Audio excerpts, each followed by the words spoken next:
Hello बच्चों, कैसे हो।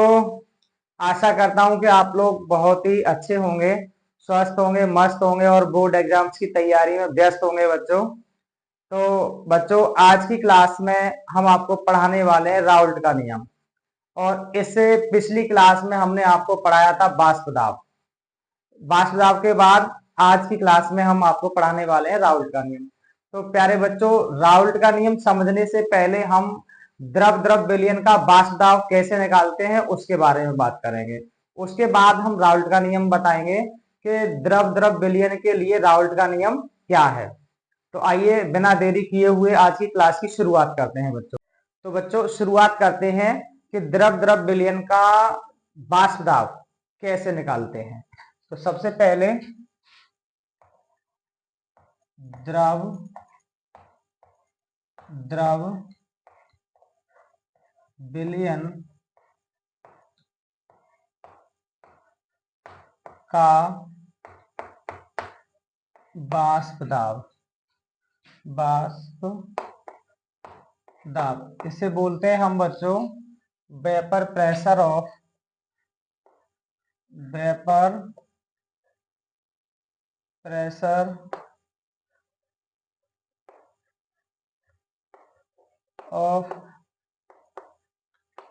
Liquid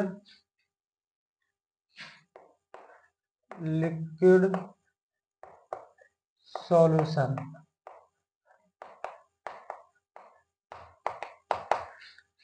vapour pressure of liquid solution यानी द्रव द्रव विलयन का बाष्प दाब। कैसे देखते हैं द्रव द्रव विलयन का बाष्प दाब। मान लीजिए कि हमारे पास ये कोई पात्र है बच्चों।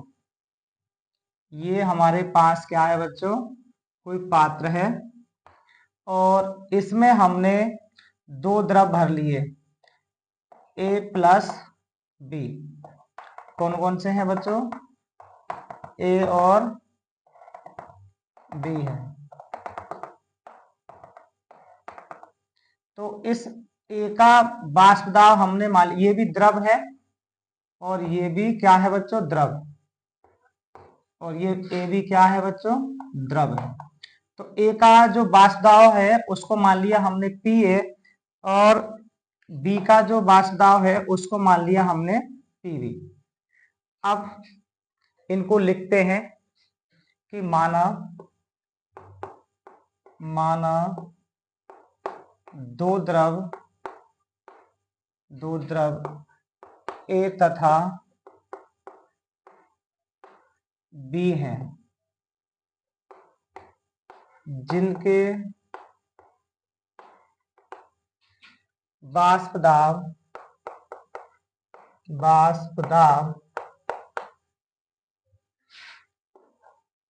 PA और PB है, तब विलयन का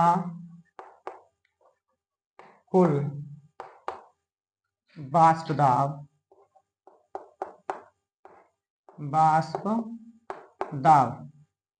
अर्थात जो पीटी निकालेंगे, टोटल प्रेशर ऑफ सॉल्यूशन, विलयन का कुल बाष्प दाब, वो इन दोनों के बाष्प दाब के योग के बराबर होगा यानी PA प्लस PB। तो ऐसे करके हम बच्चों द्रव द्रव विलयन का क्या निकाल लेते हैं, कुल बाष्प दाब निकाल लेते हैं। तो सबसे पहले इसको अपनी नोटबुक पर नोट कर लेंगे। उसके बाद हम आपको पढ़ाने वाले हैं द्रव द्रव विलयन के लिए राउल्ट का क्या नियम है। तो इसको नोट करिए अपनी कॉपी पर।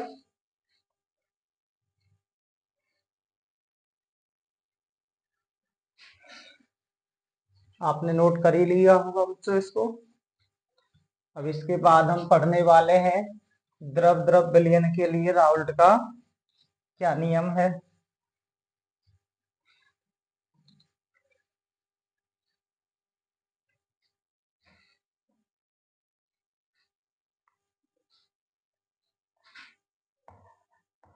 द्रव द्रव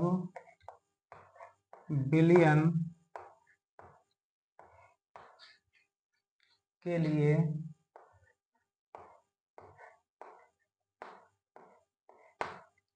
के लिए राउल्ट का नियम।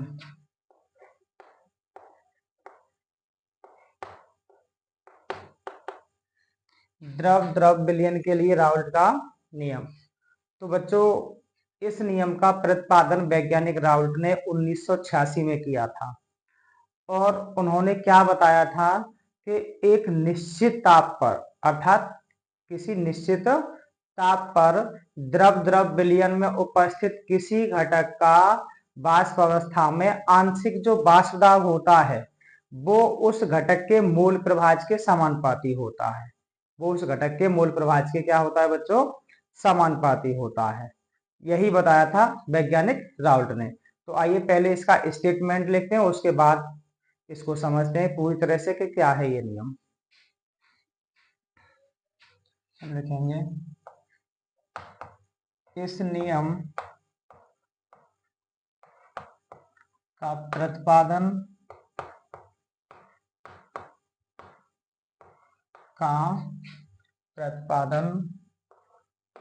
वैज्ञानिक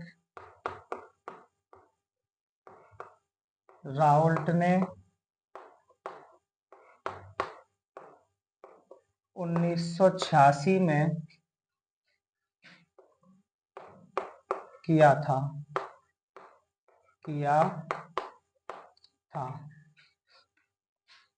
अब लिखेंगे इस नियम के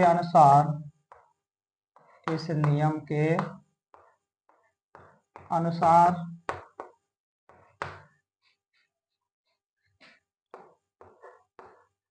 किसी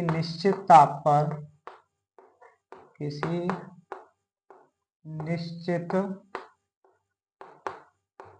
ताप पर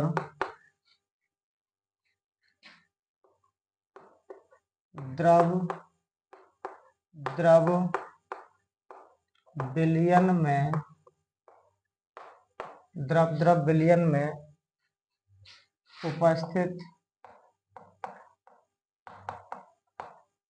उपस्थित किसी घटक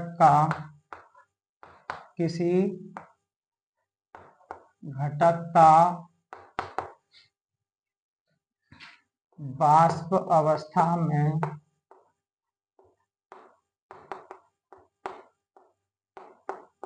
आंशिक वाष्प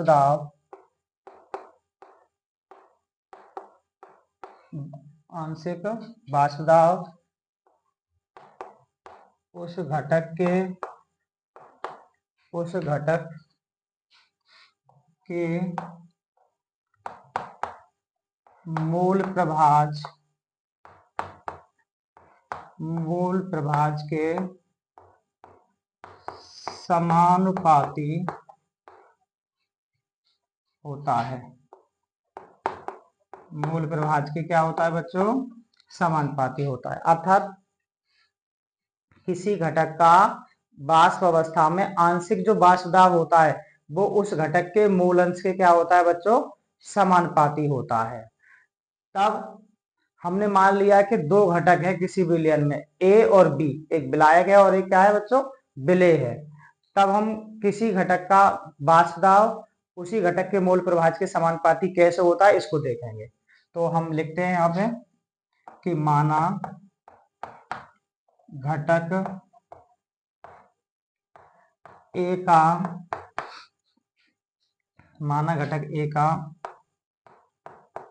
आंशिक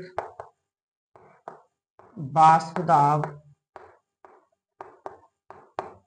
बराबर कितना मान लिया हमने? पीए, तथा घटक बी का आंशिक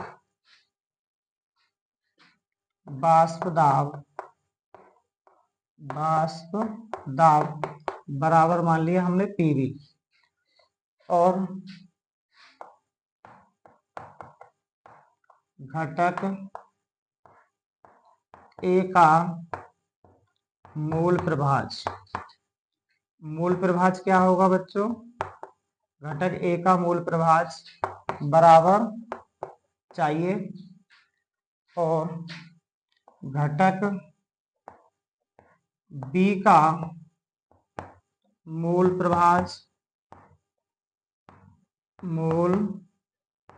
प्रभाज बराबर क्या हो जाएगा बच्चों? चाहिए। तो अब हम देखेंगे राउल्ट के नियम से जो आंशिक बाष्प दाब है वो अब उसी घटक के क्या होता है? समानुपाती होता है। तब हम यहां लिखेंगे राउल्ट के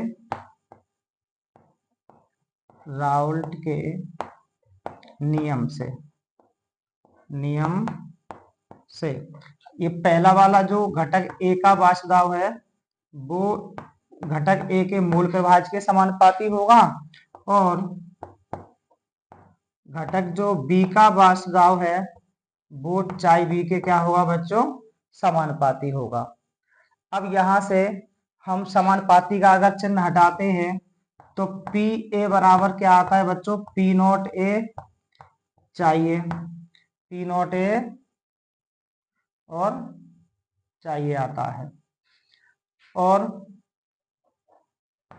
पीवी बराबर क्या आता है बच्चों? पी नॉट भी चाहिए। और यदि हम विलयन का अब कुल बाष्प दाब निकालते हैं तो कैसे निकलेगा?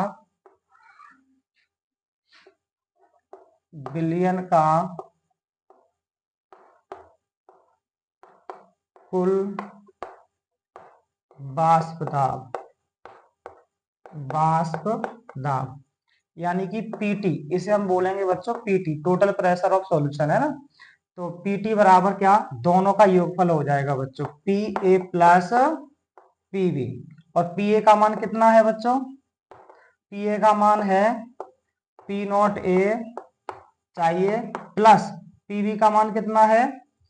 पी नॉट बी चाहिए। ये आ जाएगा बच्चों पूरे विलयन का बाष्प दाब। अब बात ये आती है कि ये पी नॉट ए और पी नॉट बी क्या है यहाँ पे? तो यहाँ पे हम लिख देंगे जहां पी नॉट ए घटक ए का शुद्ध अवस्था में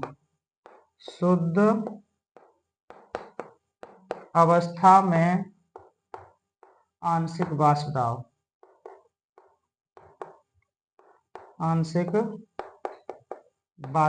है और पी नॉट भी क्या है बच्चों?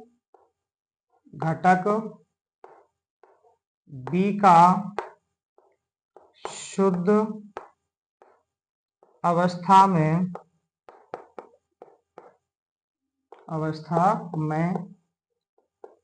आंशिक बाष्प दाब है। यानी पी नॉट बी क्या है? घटक बी का शुद्ध अवस्था में आंशिक बाष्प दाब, और पी नॉट ए क्या है? घटक ए का शुद्ध अवस्था में आंशिक बाष्प दाब है। तो प्यारे बच्चों ये राउल्ट का नियम है। इसके बाद राउल्ट के नियम का ग्राफ क्या होता है उसके बारे में बात करेंगे। पहले इसको अपनी नोटबुक पर नोट कीजिए।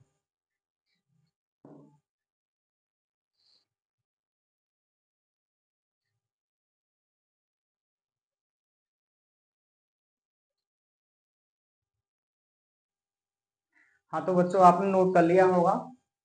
अब इसके बाद हम राउल्ट के नियम का ग्राफ देखेंगे कि राउल्ट के नियम का ग्राफ क्या है।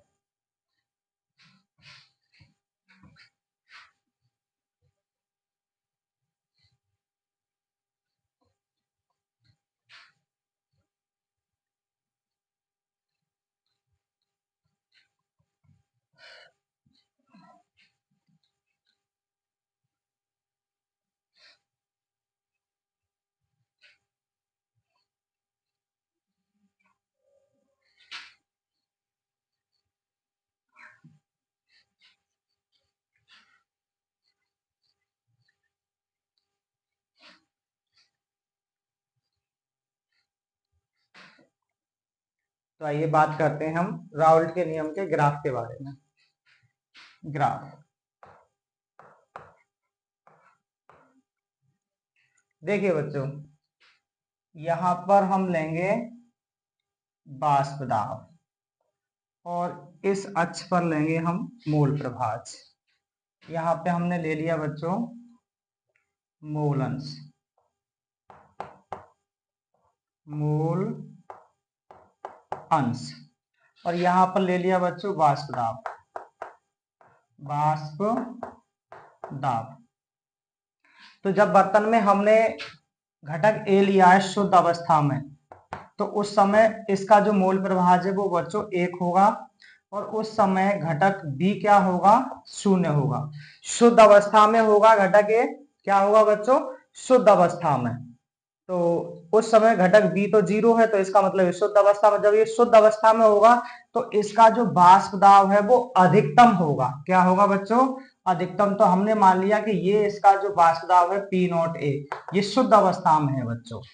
अब जैसे जैसे बर्तन में इस बी, घटक बी की मात्रा बढ़ती जाएगी, इसका मोल प्रभाज बढ़ता जाएगा, तो फाइनली हमने मान लिया यहाँ पे कि चाई ए क्या हो गया बच्चों, 0 हो गया, और चाई बी क्या हो गया, 1, यानी इसकी मात्रा बहुत ज्यादा हो गई, इसका मोल प्रभाज हो गया ज्यादा। तब क्या होगा, ये तो 0 हो गया, तब जो घटक ए का वाष्प दाब है इसका ग्राफ बच्चों गिर जाएगा, इसका ग्राफ क्या होगा बच्चों, गिर जाएगा। अर्थात ये जो पी ए है बराबर पी नॉट ए चाहिए, और यहां से अब इसका जो, जब चाई भी 1 हो गया तो इसका ग्राफ क्या होगा बच्चों, बढ़ जाएगा, ये शुद्ध अवस्था में पहुंच जाएगा पी नॉट बी।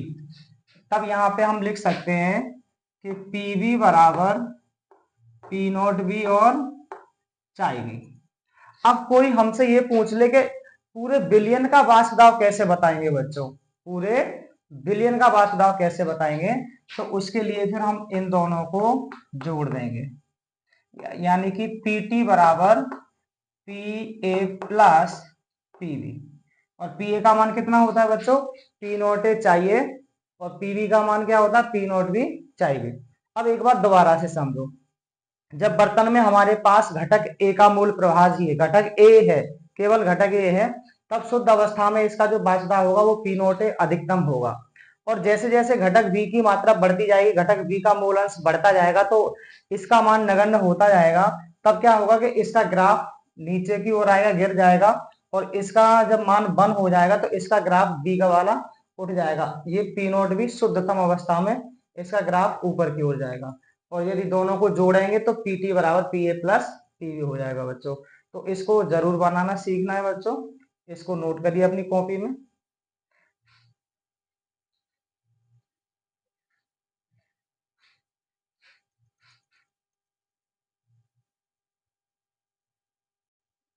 तो प्यारे बच्चों, आपने नोट कर लिया होगा। तो आज की क्लास में हमने सीखा राउल्ट का नियम क्या होता है, द्रव द्रव विलयन के लिए राउल्ट का नियम क्या होता है। तो प्यारे बच्चों, आज की क्लास आपको कैसी लगी ये कमेंट करके जरूर बताएंगे, और आज की क्लास को यहीं समाप्त करते हैं। Thank you for watching this video.